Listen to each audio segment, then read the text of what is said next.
Yeatle made an amazing video how to fix Overwatch 2. Is it even possible? If anybody can cook up a solution, I bet Yeatle can. He is a guy that I have loved to talk to about the game offline quite a bit whenever I had the chance to meet him. Super level-headed, intelligent, and an amazing player, known for maybe popularizing or inventing the Wrecking Ball playstyle by himself, but he also is just a player that pops off on a variety of tanks over the years. One of my favorite tank players to watch. He has a very cerebral style of play and a very calm, cool, and collected approach on talking about the game, and pretty reasonable takes, all things considered. Made some great review videos about Overwatch over the years, so let's see if he can save the game for everybody here. In the past, I've made videos reviewing Overwatch 2's progression each year since its release.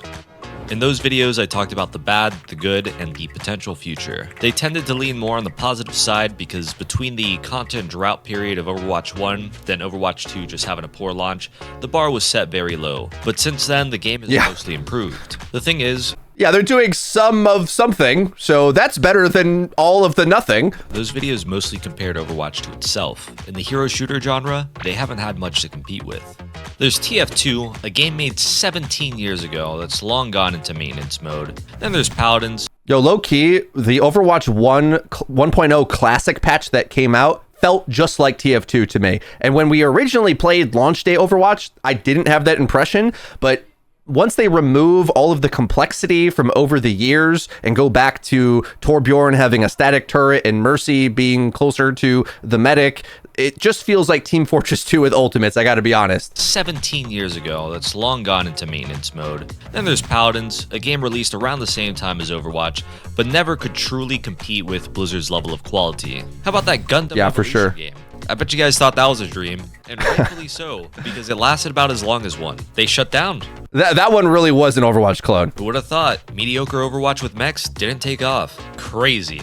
Then there's the most recent shutdown story, Concord, a game with plenty of hype and eyes on it, yet Yikes. historically quick death on release. People like to say their character designs were bad, this and that and the fourth, but I mean really, they tried to charge $40 when all their competitors exist for free. Yeah, I think both are true though. Really forgettable, bland, generic gameplay that is somehow a mix between a weaker version of Destiny, but also a weaker version of Overwatch, and it's just a bunch of hodgepodge materials put together, not really having its own unique charm. Designing games is hard, guys. Definitely not the smartest business move. But to wrap up this Overwatch competitors list, I have to give a few honorable mentions.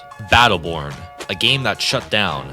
Gigantic, a game that shut down twice. Now more recently, Deadlock, which shows a bit more. Oh, it's so funny to look at the hero shooter genre just being a graveyard of titles. And Overwatch is sitting there not really getting its act together fast enough this entire time, and just thinking like, man, we can get away with doing all sorts of nefarious things with the Overwatch 2 launch. We could do it. Just milk the customer as much as you can. And, well, we all know what's about to be coming in the next part of this story. More promise than the last two, but it's just an honorable mention because these games are more MOBA, so even though they take a slice of the pie, they can't outright replace Overwatch. It's like chess boxing versus just boxing or just chess. Mixing the two genres is fun, but most people want one or the other. Yeah, you Deadlock, you'd have to learn item progressions, and it's just a whole different thing. If anything, I'd say what he's going to talk about next, of course, Marvel has more MMO elements where there's more cooldowns in play, longer cooldowns. Overwatch is much more brawly and arena shooter-y. Throughout all of this, Overwatch has comfortably sat on the throne as king of the hero shooter genre. That is, until a new challenger approached. Star Wars Hunters. Oops, wrong timeline. Marvel Rivals. Wrong timeline. The timeline analogy is great because it's Marvel Cinematic Universe related, and I just also feel that we're in an alternate timeline where Marvel somehow made Overwatch 2 or Overwatch 3, pretty much, is what Rivals feels like to me.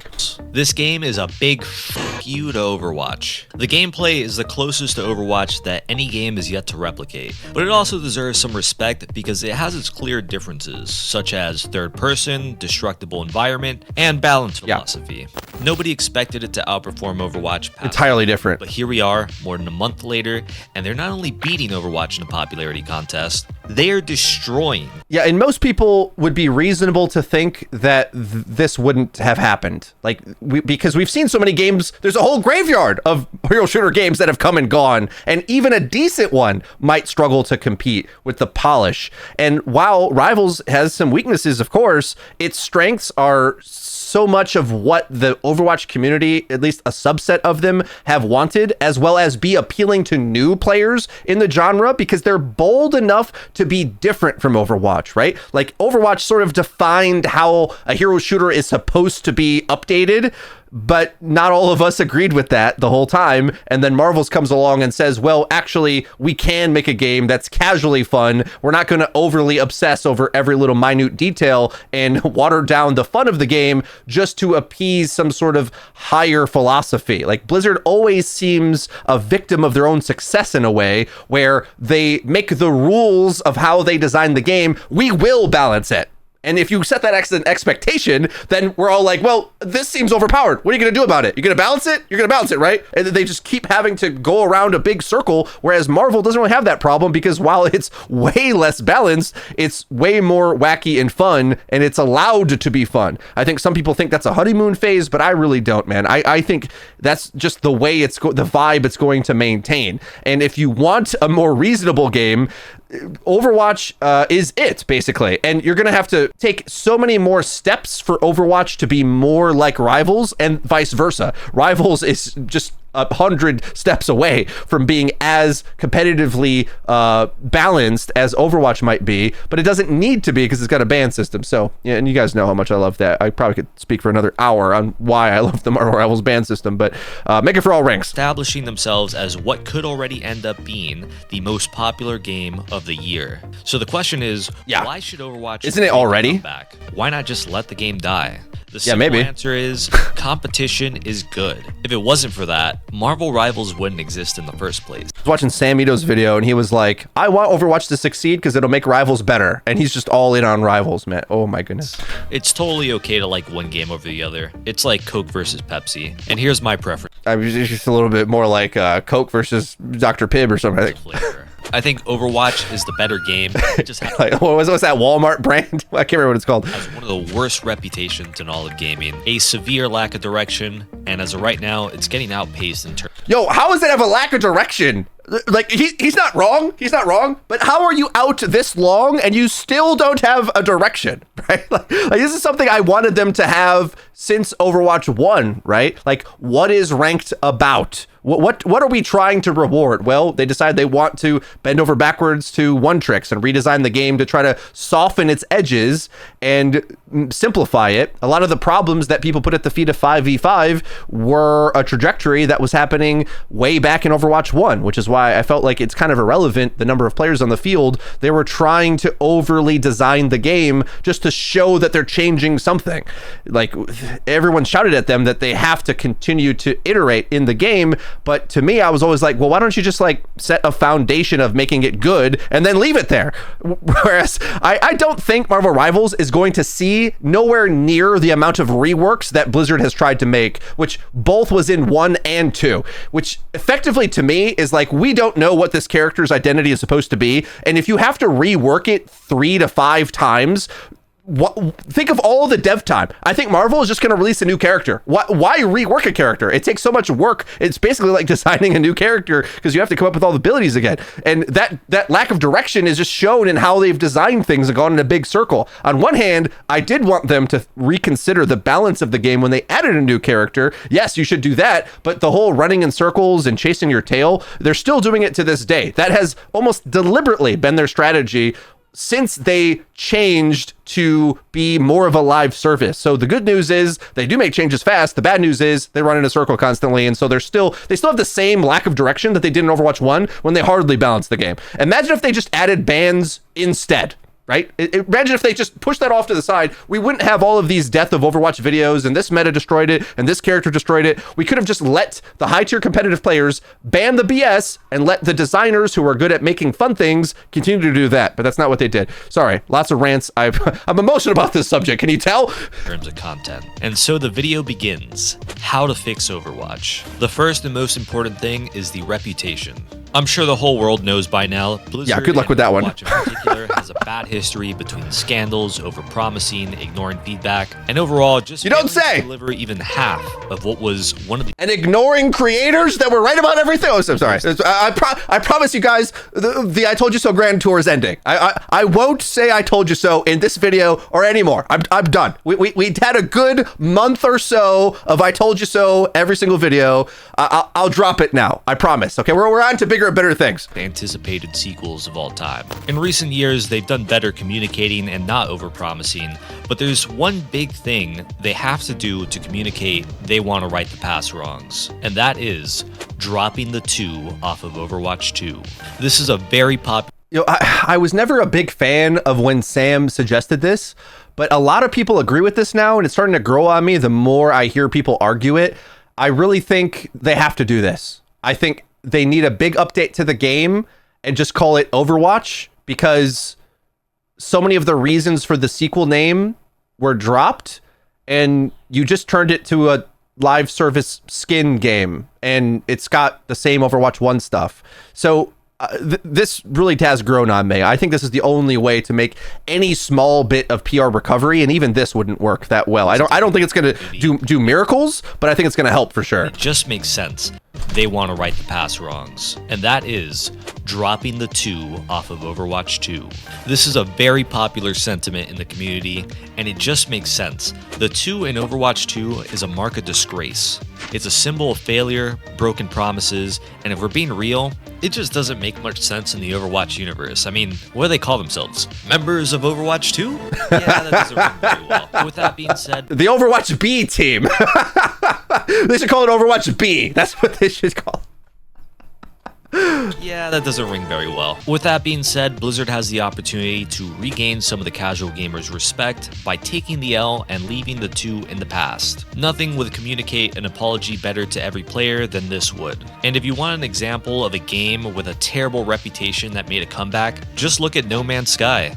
That game, by many, was considered to be a scam. It was a space exploration game that Low-key, I kind of hate this example because they just redesigned the game entirely. I don't know if that's even possible for Overwatch at all, because there's so many established expectations. I don't know. I think it's just an entirely different kind of game. boasted tons of content, but launched as a wasteland with no content. No Man's Sky was the joke of gaming for a long time, and guess what? They said, my bad, put their Guys, is there any multiplayer version of this where there was a game that like came out and dramatically underperformed and then came back?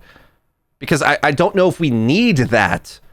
Like, is there a Concord that failed and then came back? I don't even know if that exists. I'm really trying to rack my brain to remember, but I don't think I can think of any of them in history. And it's gotten harder with the live service industry because all the other ones are online always. So how do you release one, have it fail, and then come back? Overwatch is hanging from a thread, and then Marvel Rivals sort of really dumpsters them. And I don't know what the player count and numbers are now, a month plus later with Marvel Rivals coming out, but I'm not sure they can rebound. Like, yes, they have this Spotlight thing that is looking to do groundbreaking changes, I guess, but to me, that kind of sounds like more dog chasing his own tail, not what he's talking about here, which is we're going to redesign the game to be fun again. It's going to do all the fun and majesty that you thought you were supposed to have for No Man's Sky, while it was a whole nother set of design principles. It wasn't the things that they promised necessarily at the original time, but they did make a good game that was sort of like in the spirit of that, let's say. It almost feels like a remake of the idea that it was launched on. I don't know if Overwatch could do that without,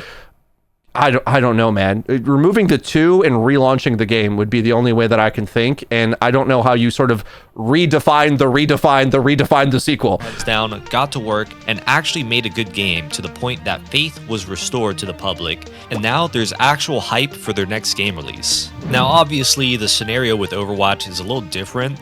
but it just goes to show that a game's reputation can be fixed. Another thing Overwatch can do to repair that is to fully pivot back to 6v6. Personally, I never cared which format we went with, just that we have to make the best out of what we got because, let's be real, there's no world where they were going to undo 5v5 within the first year or two.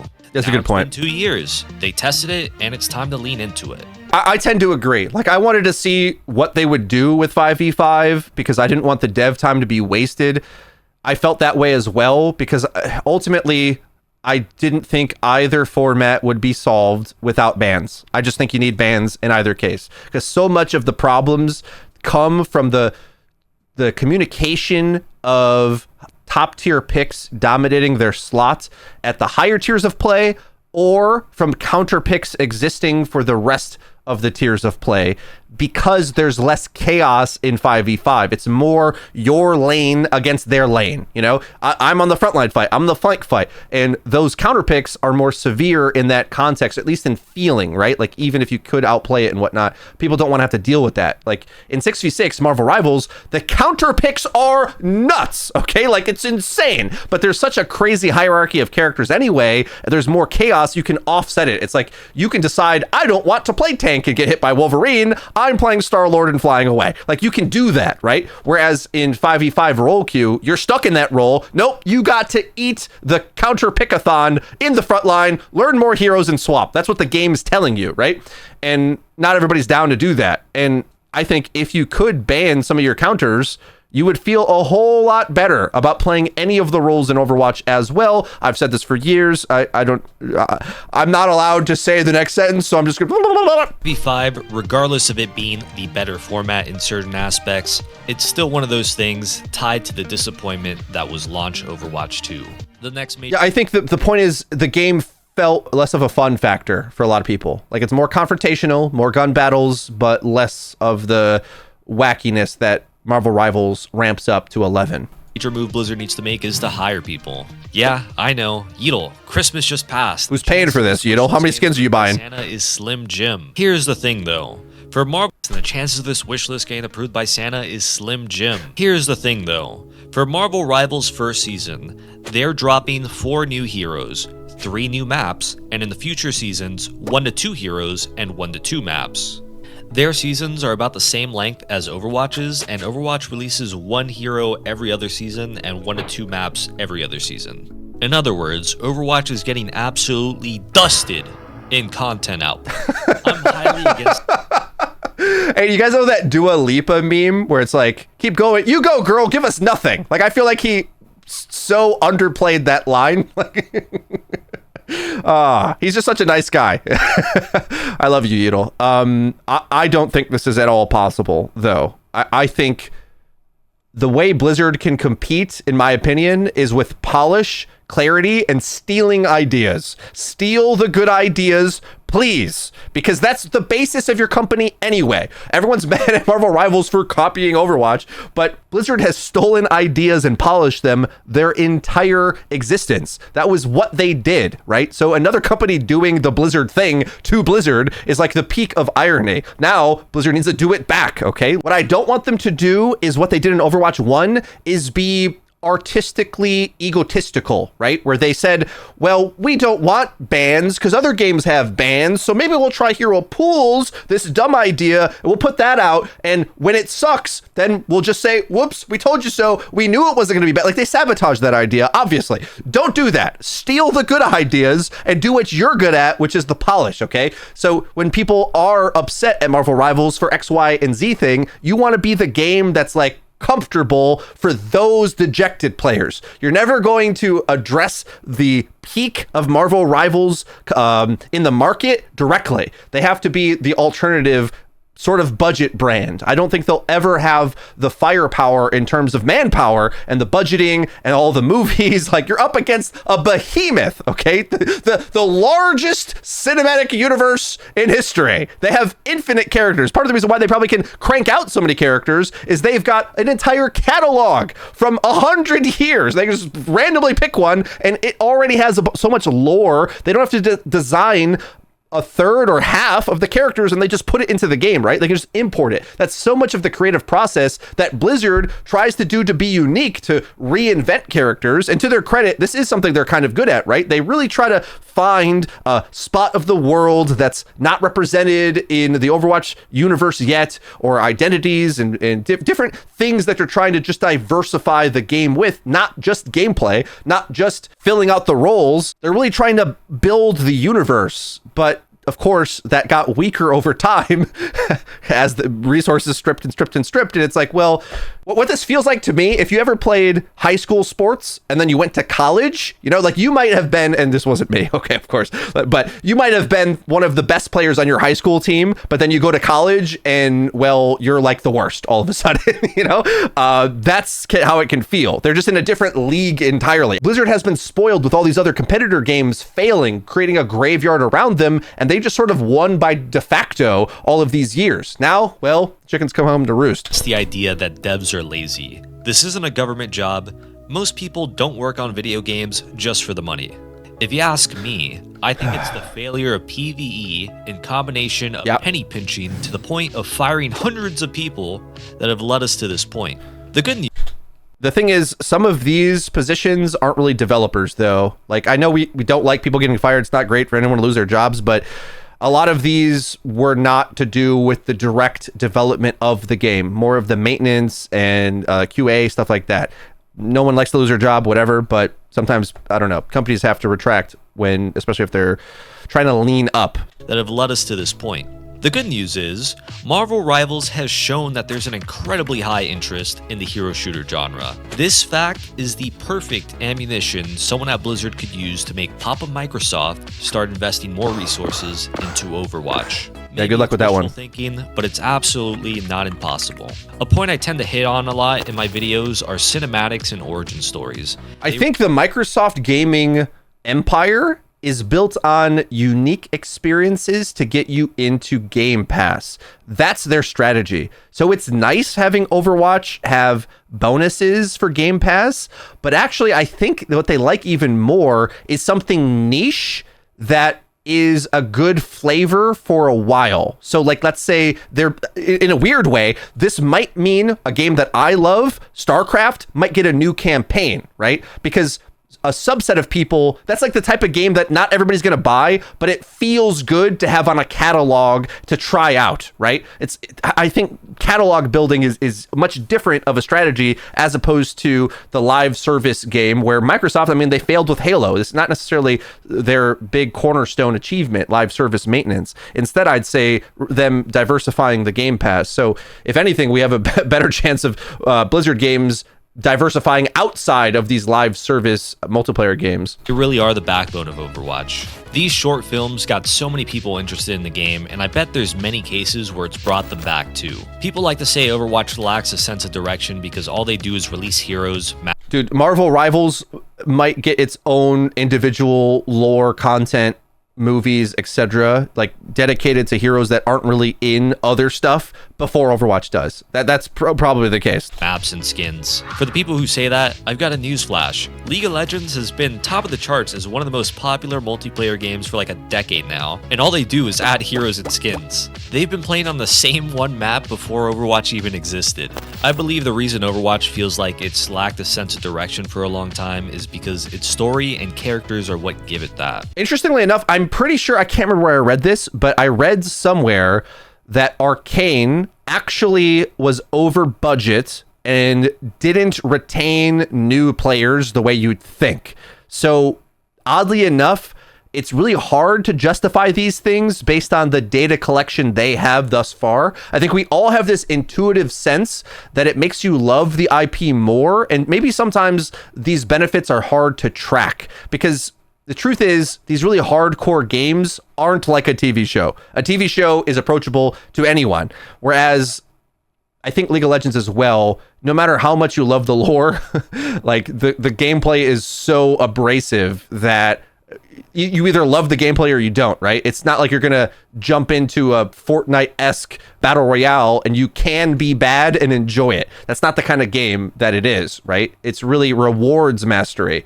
Unfortunately, Overwatch has really gone away from being the type of game that you can pick up an easy character and contribute. They've really moved everything to the center when it comes to performance intentionally, where Mercy's got to have really wacky movement and Torbjorn's got to be super brawly. Nothing's allowed to be niche in Overwatch, and it hasn't been that way since Overwatch 1, the tail end, after they reworked everything. So it just isn't a very inviting game either. Like, you jump on and try to play 5v5, it feels super competitive. And honestly, it isn't just 5v5. It will feel like this in 6v6 as well because of how the game is designed. Like, everybody is individually self-sufficient because they were told to design the game that way, where they want all of the heroes to equally output. And that's not the case in Marvel Rivals. There is a massive discrepancy between the output of a lot of characters. Some are easy and reliable, some are high octane, some are high burst. The diversity and unique gameplay is all over the place in Marvel Rivals. That's just not the case in Overwatch. If anything, they're closer to like Valorant than they are to Marvel Rivals now in terms of that design philosophy. Those things have fallen off hard since Overwatch 2, and it makes it really hard to care about the game. I'm not saying we need to finish the story of Overwatch. Like, I don't know. The story would help if there was a story mode. Like, if there was the PvE, that didn't happen. So that's not happening again. There is no Overwatch 3, guys. The cake is a lie. The reality is, now that we've gone live service, the story likely will never end. But at the very least, a sense of progression or even animated side stories with the Overwatch members would go so far. It doesn't even have to be serious. It could be something stupid like Day in the Life of Hammond. Or if we need to sell skins, I bet an Overwatch Beach episode would have gone crazy. And I hate to be that guy, but I bet Marvel's got their next 10 movies already queued up. Those are the major changes, but what Overwatch needs isn't just to undo, but to also do. So here's a list of lesser but still important changes I think would make Overwatch a top game again. First off, hero bans. This is a long time requested feature that only exists to improve the game. Don't like playing against Not playing the game until it's added. Don't like playing against bullshit? Ban them, and you might not have to. For some reason, the community has debated for years whether or not Overwatch has enough. Have they?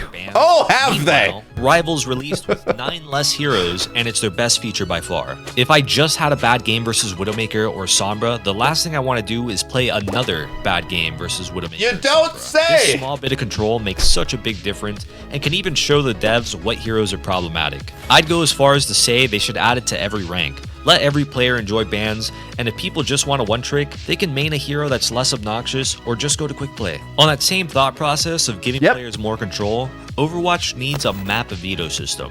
There's so many maps, they might as well let players vote against the ones they don't like. I know personally my enjoyment of the game would go up by a couple percent if I could vote against playing on Circuit Royale, Havana, or Midtown. Here's a hot take.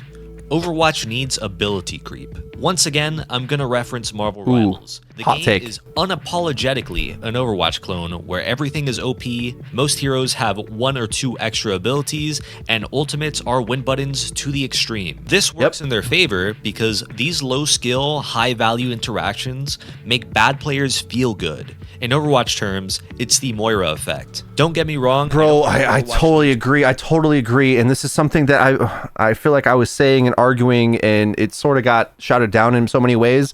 And I think those that want to stick to Overwatch don't agree with this. In fact, like if I look to the Spylos of the world, guys that I respect that still want to fight the good fight inside Overwatch, I don't think those dedicated players will agree with what Yeatle is saying here. I agree it's what's required to get the casuals on board, because while there's a bunch of high skill plays you make in Marvel Rivals, there's also a bunch of high impact, low skill plays that anybody can execute. So it's a mix of both, whereas Overwatch is very technical in comparison. So I don't think it's very fun or rewarding if you don't take the time to actually get good at it. And the problem is most players that do play it are pretty decent at it. You know, the skill curve of the game is pretty intense, whereas Marvel Rivals has lots of players, you know, like 20 million players, and most of them are not good, and they don't have to be good to perform decently. That's a huge benefit to the fun factor of the game, right? It's sort of like the same thing with Call of Duty multiplayer or Fortnite, whatever. It's got that effect, whereas Overwatch sort of wanted to be an esport that nobody wanted to watch so much. more Moiras, nor do we need everything to be broken like in Rivals, but I do think they need to make every hero feel more impactful. To name some examples, Lifeweaver's Grip cleansing Anti, Junkrat being able to hold 3 mines, or it could even be small interactions like Genji being able to deflect Sigma's rock. Yeah, part of this I understand. The other part is I think he's asking to power creep the game, literally. Like, we've already seen this in Overwatch 1, and I'm not so sure it was better because of that. So different strokes for different folks.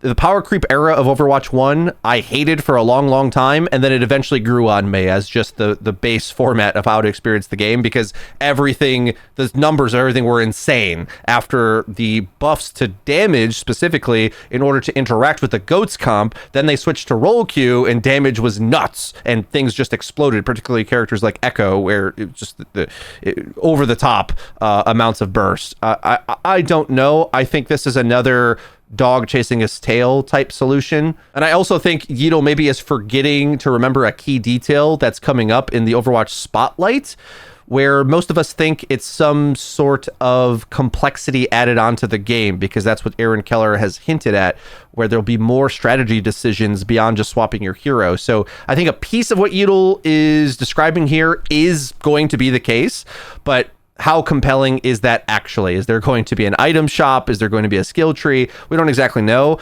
but I think transformations on the kit is what people like. Like, they like the reworks, but imagine if there was a rotation of some of those ideas, like the team-ups will be in Marvel Rivals, rather than reworking the entire hero forever. What if there was different versions and iterations, kind of similar to what they did in like Heroes of the Storm, in fact, where there was build paths. Now, of course, whether it's the Call of Duty perk system or build paths, there's always a way to optimize the fun out of it, where there's very clear, obvious answers to what you should pick.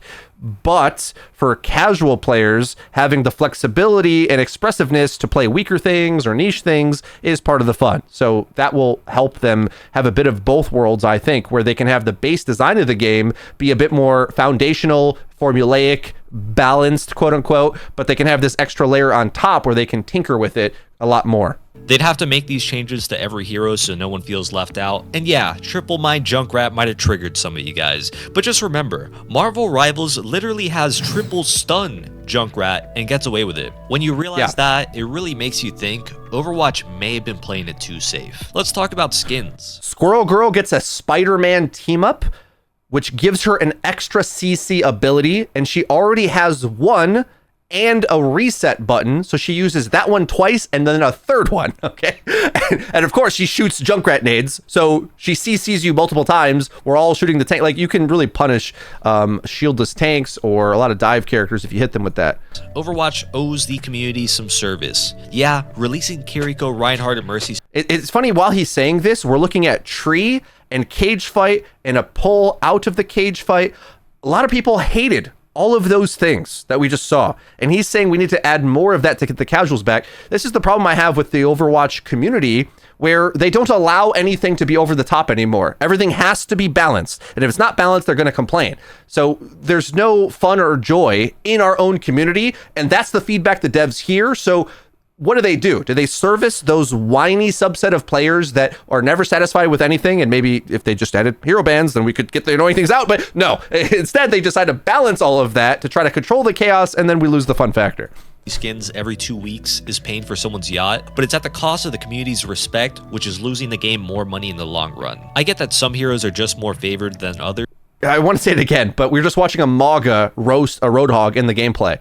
People hate the counter-picking philosophy, the meta theory crafting behind it, and our whole entire community loses just how fun Mauga's kit is. I think he functions better from a meta theory crafting point of view in 6v6, I'll admit that, but the design of him is super fun. Yet we have an entire hardcore community that just wants to play like a few tank characters, and they want to play Winston Diva to the end of time, as opposed to appeal to the new players. So what Yeatle's saying here, it isn't wrong, but But all of our streamers, all of our players, all of our dedicated hardcore grinders that leave me essays in the comment section about how I don't know anything about the game, they don't like the things that he's saying. They have told Blizzard repeatedly, less of that, less of everything he's saying. This is, yeah, I don't know. I agree with him, but it's like, will he get the rest of the community to agree with him? Because I tried and failed. I tried to say, stop trying to balance the game. Nobody wanted to hear me, so.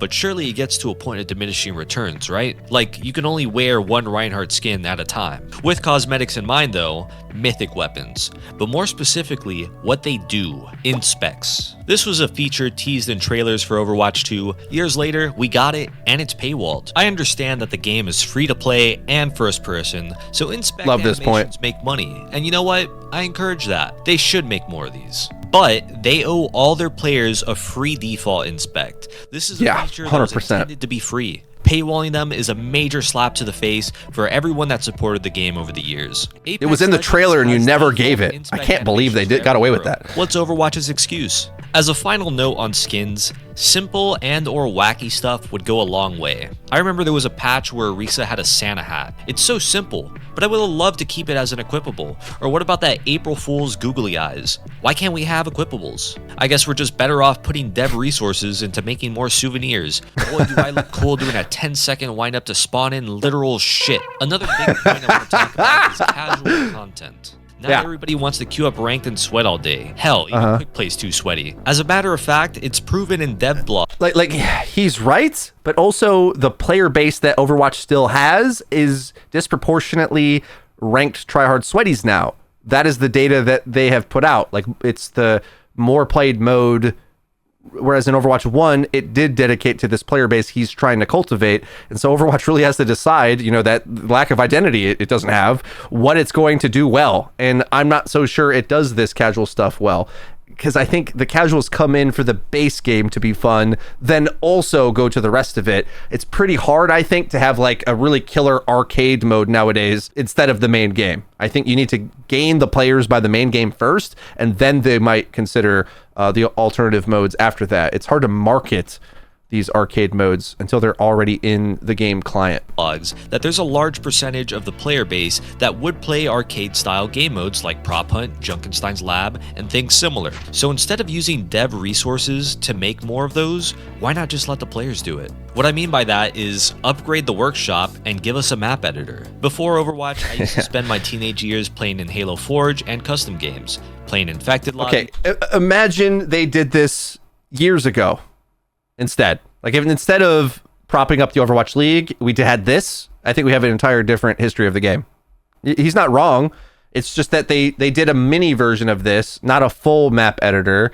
And so, you know, they're really in love with themselves and their own designs, and they want their own maps. They don't want you making the next great map. They're not Valve, okay? They're not trying to get the community involved in the development process. They want to own every step of it, right? And they just barely want to give you enough in order to allow you to feel like you're expressing yourself, but don't give them a mode where you get to design heroes. Don't get a mode where you get to design maps. No. They have artistic expression that it's really core to their vision of the game. They won't allow you to make a new, better version of the game inside the game. I don't know. It's just a Blizzard thing, essentially. These racing games, mini games, and I made a lot of friends and had more fun and laughs in those lobbies than I ever did. Like trust me, I played thousands of hours of Dota 1 inside of Warcraft 3, so I totally get what he's saying. He's not wrong. It's just a different era that it's like, as Blizzard's gone on, because of what I just said with like them losing Dota, they just refuse. It's almost like a company policy that they refuse to allow you to make a better game inside their game, because in many ways Dota 1 inside of Warcraft was a more fun game for most players than Warcraft 3 was, which in comparison was also a much more hardcore, difficult, punishing game, whereas Dota was more wacky and expressive and individualistic, right? Playing in a full RTS game where you have to manage your economy and hit certain build orders and micro lots of units, it was very skill intensive, as opposed to controlling one character where you get to farm, sort of like an RPG game a little bit, and it's a bit more deathmatchy, and there's ways to snowball and power spikes and et cetera, et cetera. So It's just the casualer version of RTS, which is why we kind of don't have RTS anymore, because MOBA games have taken over. And well, long story short, Blizzard's not going to let you do that. That was an old Blizzard thing they consider a mistake, is losing Dota and allowing Valve to go off with Ice Frog to spin off all that stuff. Tryharding in the main game. This isn't an idea from the past either. If you want a more recent example of this working, look no further than Fortnite. They have a massive custom games community, and the reason we got Strange right there. Look at that. Giving their players the tools. Hey, in Fortnite, when Strange casts a portal, do you drop to 10 FPS? Meanwhile, Overwatch custom game players have been playing the same 5 primitive game modes for years. What's happened to them is the equivalent primitive. of giving infants some car keys to play with, and then going for a milk run to never come back. Rapid firing through some other game changes. There's features they need to recreate or at the very least bring back. For starters, end screen cards from Overwatch 1. It gave people an extra hit of dopamine. Oh yeah, having charm in the game. That'd be nice. At least I had most healing or for environmental kills or 80% hook accuracy. It was a nice reason to stick around and maybe even talk at the end of games. Now the game ends and you have 10 seconds before play of the game finishes and you get cut off mid-conversation only to be greeted by the hero mastery. Yeah, I think it's some sort of player retention thing. I think that's what it is. Rather than the feeling of reward from the gameplay, they're trying to get you hooked into playing again. So they're trying to play the game, show you your levels so that you get hooked to make the bar go up and get you into the next game immediately. They're trying to cut down the in-between time. And, well, of course, it loses some of the charm and majesty over the appreciation of the game you just had. They're trying to focus you on clicking Q again, which, by the way, all these games do. Okay, this isn't just the Blizzard thing. All these companies are trying to do that. Exists to stop me from queuing up again. Showing top 3 preferred heroes. Something similar existed in the past and then mysteriously vanished without a word. Even if people put one hero as their preferred, that's better than nothing. Say your other support is an Ana main, but you locked Ana and halfway through the game you're wondering why they look so lost on Lucio. Well, with preferred heroes, you could have known that from the get-go. Yep. Server selection. You have to pay for a VPN to change servers. Sometimes, as an East Coast player, I'm forced to West Coast, and ping is the difference. Yo, why is he Torbjorn hammering this whole video? Between life and death when it comes to abilities like recall. Global leaderboards. It makes the game more competitive and makes top 500 cooler. In-game tournaments. Overwatch should have had this decades ago. Support a creator code. Marvel's launched with it. Has it, Call of Duty has it, and although Marvel Rivals doesn't have it, for now our 10 creators in Overwatch can get a code. That'd be great. Season 0, they were paying their partner creators for posting videos and streaming. I think the creator code is better because it supports every content creator rather than the select few, and it also more directly makes the game money. And finally, the last thing that will save Overwatch, release Jetpack Cat. Nothing would break the internet more than a flying cat with a flamethrower. All right, you sold me. I think this is the only way to save the game. Blizzard's not adding creator codes either. They're way too stingy for that. No way. Thank you.